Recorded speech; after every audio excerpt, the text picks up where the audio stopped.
像中油其实也早已经在规划了哈。那我们在大林炼油厂的一个场域里头，我也在做一套类似这样子碳捕捉的一个小型的试验工厂，一个排漏斗哈。我希望从我工厂的烟道器排出来的烟道器里头的二氧化碳就把它抓下来。那我希望经过这样子一个技术，未来能够做成甲醇呐，有可能往甲醇、往甲烷都是不同的这个做法，但是基本上它都是要把它转化成化学品，就是把二氧化碳排到大气的二氧化碳把它抓下来，把它变成有用的化学品，又可以减少二氧化碳对气候变迁、地球暖化的影响。又可以把这些东西变成一个循环再利用，变成有价值的化学品。掌握施政3分钟，台南进步向前冲。欢迎收看《施政3分钟》。环保绿能是许多城市迈向永续发展的目标。台南市为推动永续发展的愿景，除了逐步提升太阳光电设置、市区公车电动化之外，也积极辅导工业能源转型，减少使用生煤来降低碳排放。全台首座碳排放示范工厂在台南落成启用，是模拟钢铁业、石化业的烟道，主要是以二氧化碳与氢气做化学反应，转化成烷类等碳捕获及再利用的技术。未来相关产业都可以利用这项技术来减少温室气体排放，善尽企业保护环境的责任。我们来听听韦哲市长怎么说吧。非常高兴能够看到这个负碳排的工厂终于能在台湾诞生哈。其实减碳是一个全球性的议题，但是台湾在这个议题里面，这个浪潮中间站在什么位置，攸关着未来台湾的发展不仅是算是经济议题，更是一个国安议题。所以呢，很高兴成大能够结合产业界，能够做出第一座负碳排的工厂，而且能够把这个二氧化碳捕捉起来，成为一个有用的工业原料这个是非常不容易的。我想这个是一个开始，也是一个里程碑，更是一个起步。我们希望说加速负碳排，至少做到零碳排的产业。那目前台南市是一个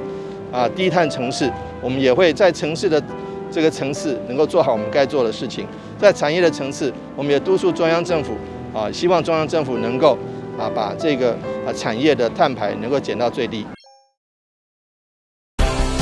接下来请收看中嘉新闻。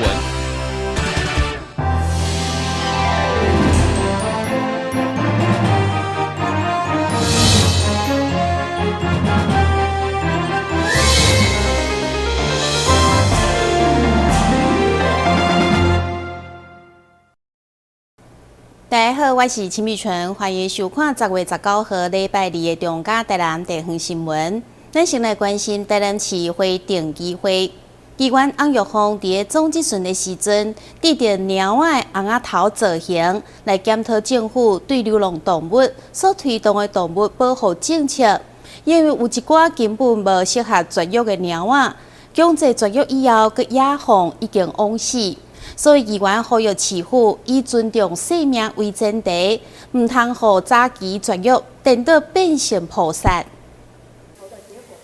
处理流浪猫犬一直是社会头痛问题。议员翁玉凤上午投递猫仔红仔头造型，要来检讨目前政府所推动的 TNVR 政策。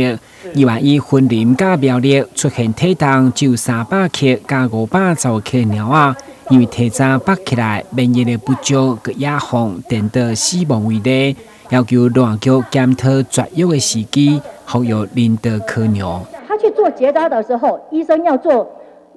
他怕感染，所以必须把他那个伤口附近的毛剃掉。那我们知道动物那个毛，它的体毛是唯一御寒，伊不是像咱人啊，咱大人会当来打夹克，会当来打大衣啊。迄猫仔无法度啊，伊佫无主人。你若讲咱厝里的猫啊，咱会当去给伊买衫，买猫仔衫来互穿啊。但是它是流浪的，它在外面的小浪孩，它就没有办法。所以呢，安尼伊的生命就无法度得到保障。那等于是说，我们把它抓来结扎之后，提早结束它的生命。是较好啦，伊较袂衍生后壁一寡问题。当然，咱嘛讲看这猫仔伊的身体状况，到3个月时，像议员你讲的，一寡部分还未发做完成的，若到身体较用的时阵，咱来做结扎，伫逐个月前来做，这是较适当的嘿。那各位前做较适当的吼。为了降低流浪鸟犬因为推行政策绝育的时机唔对，颠倒变成扑杀，议员积极为流浪鸟犬的生路来请兵，要求市长表态，伫尊重生命甲早期绝育如何选择。那因为毕竟我们指导的医生可能没有像国外的兽医师那样子有比较丰富的动物生理学或者是麻醉药理学，因为亲像咱人，咱若要开刀吼，甲咱开刀医生和麻醉医生袂使共人咧，对，因为不同领域啊有不同的专业啊，所以我希望说，我们动保处在制定这个政策的时候，应该有一些人道的考量啊，好不好？绝育的手术之后能够妥善照顾，那这样子降低它的死亡率，就比较不会变成变相扑杀。尤其刚刚您提到了，不管是300克、500克。虽然是发生在其他的县市，这样子。医院那个是发生在台南呢，发生在永康呢。绝育完了之后就马上野放这样子坦白讲，我自己的心里很难过就是不要变成爱之失足以害之。议员除了关心动物保护，针对高雄大楼火灾所引发的重大伤亡，除了要求台南爱搬点地动危险的农具建筑，其中嘛因为6岛当中只有2岛设有都市更新处，议员嘛呼吁台南爱对的设立。台南新闻管制刘品言采访报道。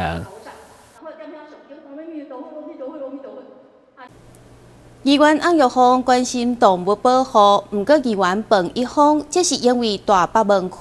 时常传出有野狗追人，甚至加伤人的事件，向市府来请命。议员认为野狗不止威胁人，嘛一体到农产迫害农作物，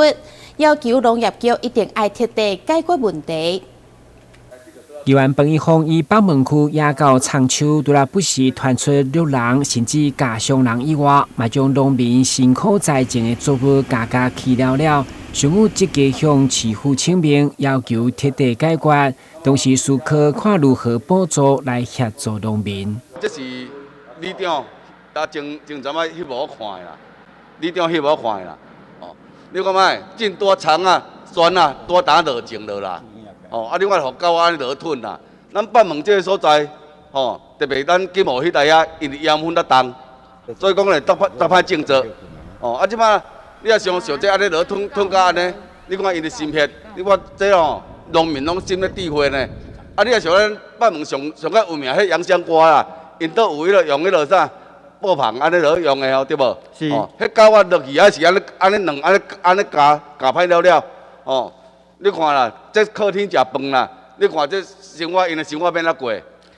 家己阮报告，这部分阮会要求动保处这边来加强来抓这狗啊，包括讲你用迄笼啊，搁用笼，迄个用吹箭的部分啊，紧来加强落了，无遐落升长遐对农民影响足大嘿。出身大北门区的议员彭一峰嘛关心中央拍算伫将军陈坤新规划兴建海水淡化厂，预计5吨后完工，每一工会当供水20万吨，要互台南供水更加稳定。不过因为当地烦恼的长期用时业强烈表达反对，所以议员嘛质疑敢真正遮欠，要求慎重考虑。咱台湾每一吨呢，会降雨量遐尼多，你看。咱敢有欠水？会使讲呢，咱台南啦，敢有欠水啦？咱台南呢，全省水库上济所在啦，大细加起来10外个啦。你敢若讲来讲，这水源保护区差不多40几%，水源保护区啦，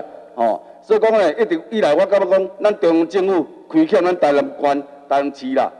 有够多啦。像较早高速公路全台省你看看，它有倒只像咱台南市安尼，有2个收费站的，包括讲水库遮尔多。咱的水库，咱就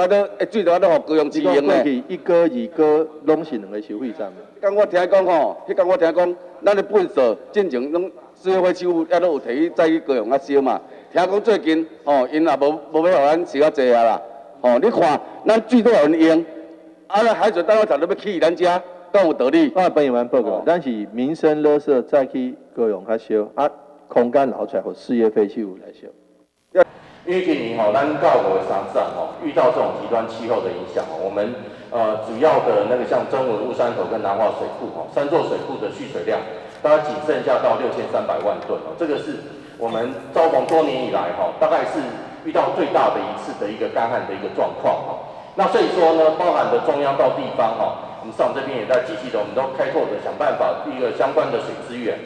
的一个处理。包含刚才议员有所关心，除了我们现在的海淡厂的规划，像我们的再生水，再生水现在目前在我们的永康跟我们的安平厂，未来仁德厂也会来处理。再过来是像刚才议员可能会关心，那像我们的农业回归水、灌溉回归水，可不可以再多元的一些节约使用？我想这种部分我们都会一起来处理。议员以政治力量为诉求，不过为了守护当地乡亲，反映民意，希望市府重视。台南新闻军及刘品言采访报道。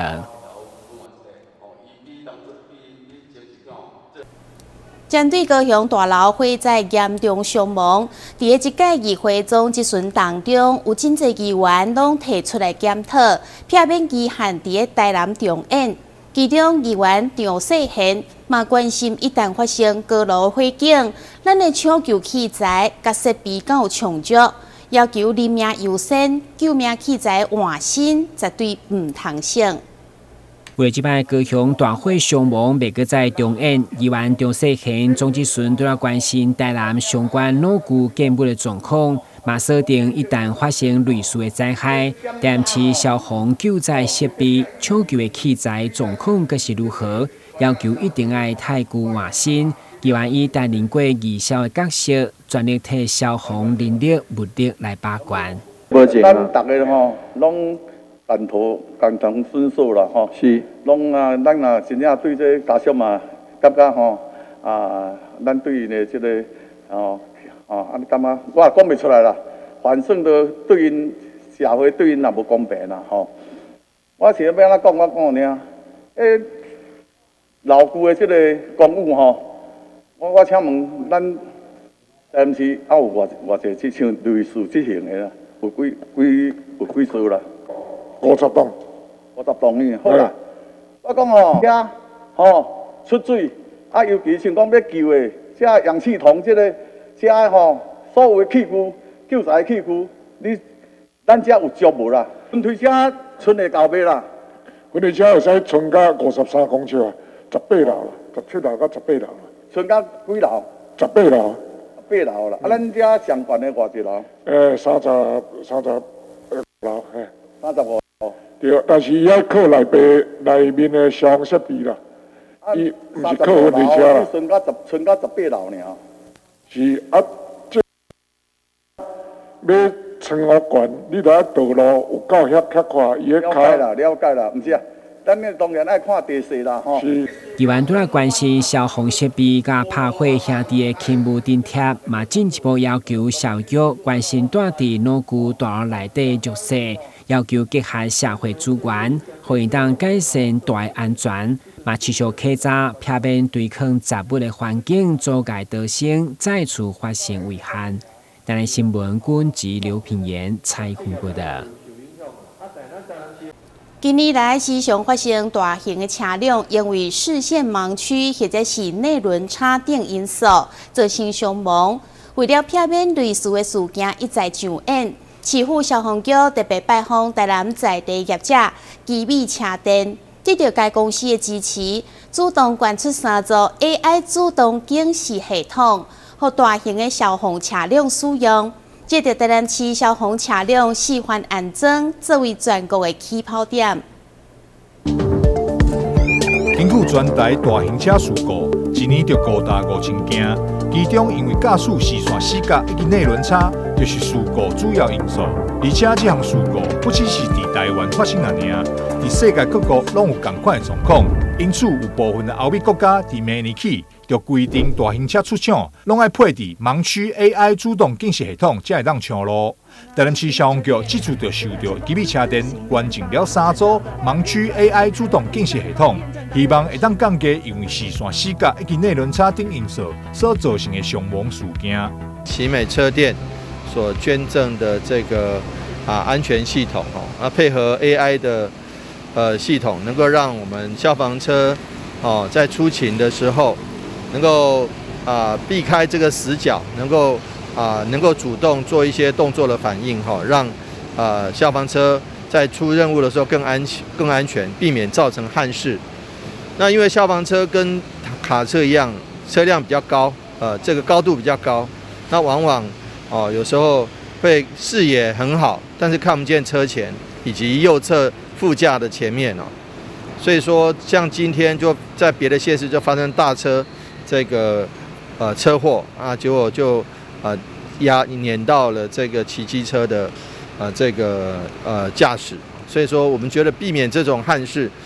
谢谢奇美车店的帮忙。大车其实它有很多的视野盲区跟死角，但还有内轮差转弯的时候发生的一些状况。那我们知道德国跟日本在明年6月、7月的时候，他们强制标配，只要你新车、大车一定要配，否则不准你出厂。那我们台南市比他还早1年哦。那我想从我开始，我们让台南市所有的这些大车，包括消防车啦、工程车啦、环保车啦，全部装上去，让我们成为全台湾的典范，全台湾肇事率最低的城市。吉米车店所研发制造的 AI 主动警示系统，具有多个发明专利。目前在德国以及奥地利的消防车，拢已经全面安装这套系统。吉米车店这次关进3组 AI 主动警示系统。目前在市府消防局第6大队所属分队使用，也是全台率先安装启用的消防车辆。台南新闻张硕伟采访报道。咱先休困一下，马上回来新闻现场。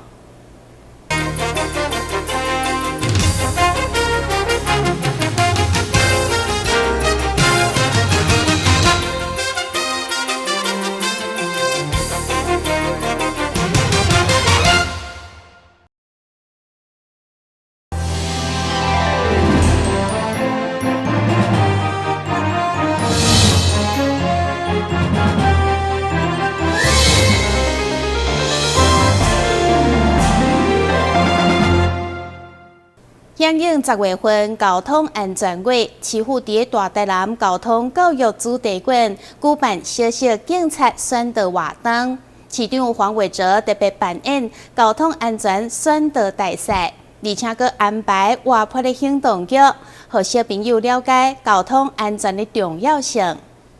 好，那我们再重复一下，红灯就可以走。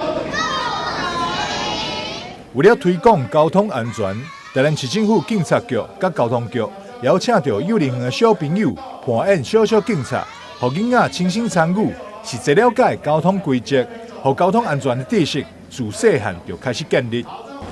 今天我们小小警察要化身我们交通安全宣导大使来。10月是交通安全月，为什么10月要定交通安全月呢？因为我们10月很多活动、很多假日、很多人潮，人一多起来，交通就比较复杂，容易发生车祸。所以呢，我们定10月是交通安全月，那希望说大家都能遵守交通规则。那小朋友，你要不要遵守交通规则啊？如果回去看到爸爸妈妈、阿公阿嬷不遵守交通规则怎么办？要给他逼一下，叫他不能够闯越马路，好不好？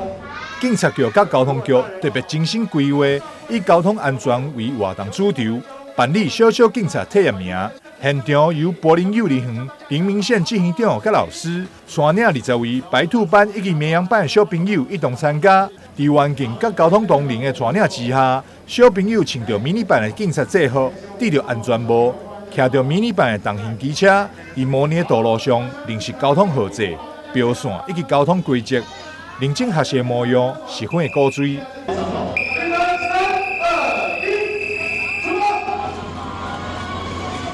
很多交通安全的知识还是要从小开始建立起，长大了要改变这个所谓江山易改，本性难移，长大了要改变比较困难。但是我们还是希望说，从孩子开始，有时候孩子遵守交通规则，大人就不好意思不遵守了。譬如说，阿公阿嬷带孩子出去，结果他要闯红灯的时候，他的孙子把他拉住，不仅是遵守了交通规则，而且还可以有效避免了交通事故的发生。所以我觉得其实我们特别喜欢也特别应该要从小扎根，来让孩子建立正确的交通安全概念，因此举办了这个活动，欢迎大家，希望大家一起来参与。因为替呼吁用路人注意，行人伫路口等待过马路时，除了遵守号志行斑马线以外，嘛莫徛伫咧交叉路口等，并要保持警觉。同时，应该尽量远离大型车辆，避免进入大型车四线四角，造成意外发生。伊也提醒长辈伫透早或者是暗时出门运动时，应该穿着湿水显白衫，或者是扎着手电啊，互驾驶人容易看到。最后，伊也请所有市民共同协助打造顺畅、安全的用路环境。台南新闻张硕伟采访报道。膀胱过动症伫个门诊是定定看会到，不管是几岁，查甫查某拢有可能会发生。根据国际禁尿学会指出，患者若是出现急尿、高尿，或者是尿失禁等等的症状，都有可能是膀胱过动症，提醒民众要特别注意。根据流行病研究，针对超过40岁民众进行调查，发现膀胱过动症的盛行率大约是16.6%，其中男性甲女性各占一半左右，而且会随着年纪而增加。伫亚洲盛行率大约是20.8%，伫咱台湾嘛有15.8%的人有膀胱过动症，患者常常有急尿、频尿，甚至有尿失禁等症状，对生活造成正大不便。针对一个40岁以上的民众去做一个调查，我们发现说，大概有16% 左右的民众是有这个膀胱过动症。那当中男女比例的部分相当，但不过随着年纪的增长，它的盛行率会跟着增加。那这部分会对生活什么影响？其实膀胱过动会造成一些忧郁或者是焦虑部分会上升，会造成生活品质变差。甚至针对一些比较年纪大的族群，常常跑厕所，也会造成说就是这个跌倒还有骨折几率的一个情况发生更高。那至于说一般比较年轻的族群，这部分的话，它会影响他工作的生产力，工作的一个能力，或者是工作情况变得比较差，甚至会影响性生活这部分。那我们在要诊断这个膀胱过动症，除了刚才提到说要符合一些症状，我们还要去排除其他原因。这个可以透过一些检查，比如说尿液的分析，或者一些影像学检查，甚至一些就是尿路动力学的检查，去排除其他的原因，才能做一个诊断。针对治疗膀胱过动症，林医师指出，有保守治疗、药物治疗以及手术治疗等方式。保守治疗的话，我们可以就是请病人调整他生活的形态，比如说减重，或者一些避免一些比较刺激性的一些饮料，含有咖啡因饮料，而减少这个频尿或者是急尿的一个情况。再来，我们可以一些生活习惯的一个改变，比如说解尿部分的一个形态的改变。一般可以请病人说，就是大概把尿再憋一憋再去解，这个可以增加膀胱容量的部分，甚至可以请病人做一些骨盆底肌肉的一个训练，例如这个凯格尔运动，可以增强这个骨盆底肌肉的一个强度，来到禁尿的功能。那这保守治疗，通常我们会合并一些就是药物治疗，其实药物治疗的改善效果还不错，不过这个蛮常会牵扯到一些副作用的问题，这事前都要跟病人就是卫教好。那如果这两个治疗方法都没办法得到很好的改善，再来我们可能要考虑到手术的部分治疗。那手术可以好几种比较单纯一点，我们可以用这个膀胱内注射这个肉毒杆菌素，这病人注射完其实效果都相当不错。不过持久性的话，这问题不久，大概维持3到6个月，可能还要再注射一次。再来的话也比较新的，比如说这个神经调节器的一个置入，有一个改善的部分问题。那最后一步如果都没办法成功，可以做一个膀胱扩大术，这往往都算是比较大的手术。基美医学中心泌尿外科主治医师林才阳表示，膀胱过动症不只会影响到生活品质，也会造成身体健康的伤害，要尽速接受检查诊断，达到上好的治疗效果。台南新闻张硕维采访报道。感谢你收看10月19日的中嘉台南电视新闻，我是陈碧纯，咱再会。